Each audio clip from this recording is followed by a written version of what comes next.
Bonsoir à tous, bienvenue dans le Journal de l'Afrique. Voici les titres de nouveau. Cadavres retrouvés dans les rues de Bujumbura. Des jeunes exécutés par le régime, selon l'opposition. Le régime burundais qui pourrait être bientôt sanctionné. Les consultations n'ont rien donné à Bruxelles.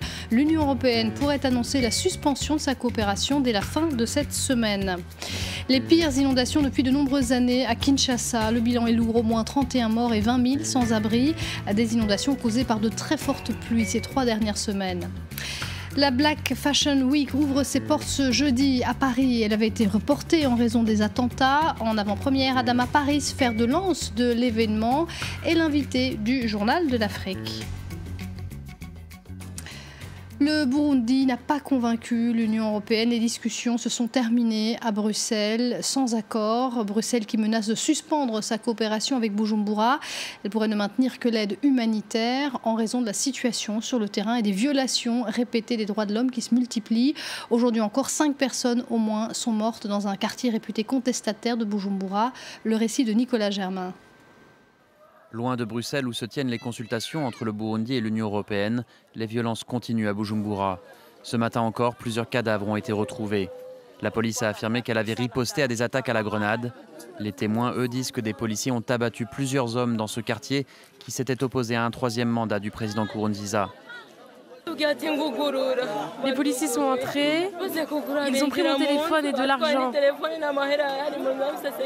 Et puis ils ont défoncé une porte et l'homme qu'ils ont trouvé derrière, ils l'ont pris.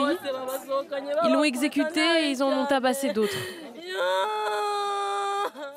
À Bruxelles, le dialogue entre le Burundi et l'Union européenne porte justement sur ces violences. L'Union est le principal donateur du Burundi. Mais après les consultations de cette semaine, Bruxelles n'a pas été convaincue que Bujumbura pourra remédier aux violations des droits de l'homme et des sanctions devraient tomber. Ces sanctions pourraient être, comme nous l'avons déjà dit, des sanctions ciblées par rapport aux membres du gouvernement burundais, mais aussi des sanctions qui sont des sanctions de réorientation de l'aide, non plus de l'aide vers l'État burundais, mais de l'aide vers la société civile burundaise pour ne pas pénaliser les populations qui sont des populations fragiles aujourd'hui au Burundi. La délégation burundaise a aussi exprimé son mécontentement dans un communiqué. Quiconque veut aider le Burundi à renforcer la paix et la sécurité ne devrait pas raisonnablement envoyer des messages forts seulement au gouvernement, mais aussi aux auteurs des actes répréhensibles de violences perpétrés essentiellement dans quelques quartiers de Bujumbura, ainsi qu'aux auteurs du putsch manqué du 13 mai 2015. L'ONU a estimé mardi que si les violences ne cessent pas, le risque d'une guerre civile est réel. Le Rwanda au pas de course vers le référendum. C'est le 18 décembre qu'il aura lieu. Le nouveau texte pourrait permettre au président Kagame non seulement de briguer un nouveau mandat en 2017, mais aussi de se maintenir au pouvoir jusqu'en 2029. La campagne sera très courte, un peu plus d'1 semaine à peine. Trop peu, s'indigne le seul parti d'opposition au Rwanda, le Parti des Verts. Écoutez.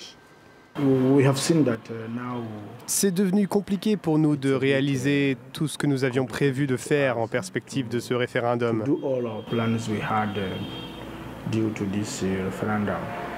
Nous avions de grands projets. Nous voulions faire campagne contre le changement de la Constitution pour voter non à ce référendum.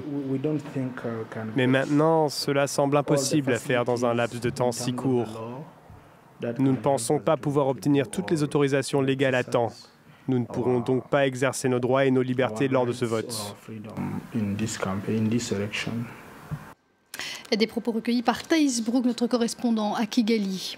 L'opposant nigérien Ama Amadou reste en prison jusqu'à son procès. Sa demande de remise en liberté a été jugée irrecevable par la Cour de cassation de Niamey. L'ancien président de l'Assemblée, qui s'est déclaré candidat à la présidentielle de février, est poursuivi pour complicité dans une affaire de trafic de bébés. Il s'insurge contre un procès qu'il juge politique et dénonce la décision de la Cour. Kinshasa est sous les eaux. Des inondations ont fait au moins 31 morts et 20 000 sans-abri ces 3 dernières semaines après des pluies torrentielles. Ce sont les plus graves inondations depuis plusieurs années. De nombreuses maisons se sont écroulées dans les quartiers les plus pauvres de la capitale où la colère gronde, notamment contre les autorités. Le problème ici, c'est la digue sur laquelle on se trouve. Elle n'est pas solide et n'offre aucune assurance. Il faudrait que les autorités construisent une autre digue en matériaux durables, comme des pierres. Lorsque le mur s'est écroulé, il est tombé sur nous. Notre mère a été touchée à la tête, un de mes frères a été touché à la jambe et il est blessé. Moi, je suis blessée au genou. Ma mère s'en est sortie avec une tête enflée. Elle saignait et nous l'avons emmenée à l'hôpital Saint-Joseph. L'actualité en bref dans le reste du continent. Des obsèques nationales pour Mathieu Kérékou, l'ancien président du Bénin, considéré comme le père de la démocratie. Il est décédé le 14 octobre dernier.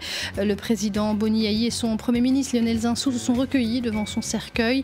Des cérémonies qui vont se poursuivre ce jeudi par des hommages nationaux au stade de Cotonou. Plusieurs chefs d'État africains sont attendus.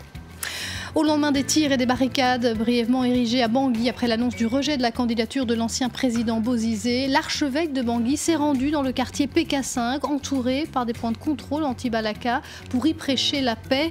Monseigneur Nzapalenga qui a rencontré plusieurs jeunes de cette enclave musulmane de la capitale centrafricaine.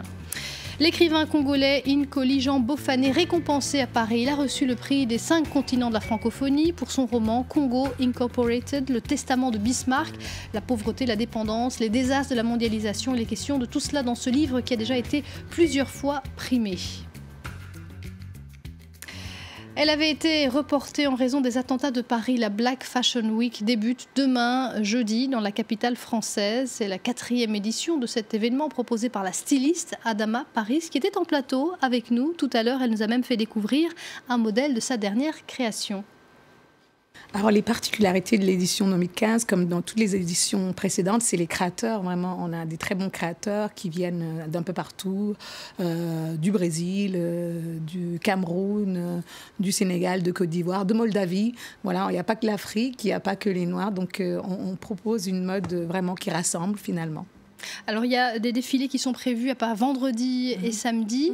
Ça se tient au carreau du Temple à Paris, dans le quartier du Marais à Paris.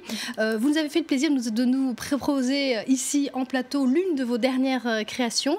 C'est Amanda, mannequin camerounaise, qui nous propose cette création. Expliquez-nous quelle est l'inspiration et comment vous avez travaillé pour ce vêtement. Alors cette collection, un Mekong Collection, est inspirée vraiment de mon séjour en Asie. Voilà, j'ai fait plusieurs pays en Asie et je suis tombée sur une petite factory où des vieilles dames faisaient la broderie sur les tissus. Donc tout de suite j'ai dit qu'il fallait vraiment que j'en fasse quelque chose et je voulais garder ce côté aussi un peu japonisant en y mettant ma touche assez contemporaine finalement comme tout ce que je fais. Même quand j'utilise des matières africaines, j'essaie toujours que ça soit contemporain parce qu'on a un public quand même global et voilà, donc ça donne une silhouette fluide, colorée avec des petites touches. Voilà. C'est ce qui domine vraiment votre collection, c'est cette inspiration-là asiatique, toute cette collection de 2015. Complètement. Avec des couleurs toujours assez vives. Très vives, il y a du orange, j'aime beaucoup les couleurs. Moi j'habite en Afrique, j'habite à Dakar, donc et j'aime les couleurs, pour moi c'est essentiel. C'est la 4e édition de cette Black Fashion Week. Quelles sont les retombées notamment pour le continent africain, pour ces créateurs africains? On sert un peu de précurseur. On a eu, je sais pas, je vais citer quelques noms, des designers comme Sophie Zinga, qui aussi, c'était leur première défilé ici, qui par la suite ont été invités à New York ou à Milan, qui ont eu à bénéficier maintenant de l'exposition qu'on leur a donnée ici. Donc oui, pour le continent africain, pour les designers du continent africain, c'est une aubaine de défiler à Paris et de défiler dans des conditions qu'on leur offre finalement, parce que c'est pas pour nous jeter des fleurs, parce qu'il n'y a pas beaucoup d'événements en fait qui mettent en valeur et qui mettent en avant les mannequins noirs. C'est ma petite bataille, c'est pour les filles noires de pouvoir être vues et de pouvoir avoir la chance d'être vues par des agences. Là, on offre aussi aux créateurs la possibilité de pouvoir être vus par des acheteurs. Par exemple, cette année, les Galeries Lafayette sont nos partenaires. Donc ça, c'est vraiment quelque chose de grand pour nous, les créateurs, de pouvoir exposer ou vendre dans des endroits comme les Galeries Lafayette. Adama Paris, c'est l'initiative de la Black Fashion Week qui se tient du 10 au 12 décembre au carreau du Temple à Paris. Et Carnero du Journal de l'Afrique pour terminer. La famille de nos correspondants s'agrandit. Bienvenue à Ito, la dernière-née conçue sous le soleil de Kinshasa. Et bravo aux parents, nos correspondants Mehdi Medeb et Léalisa Vesterov. Merci à vous. L'info continue tout de suite sur France 24.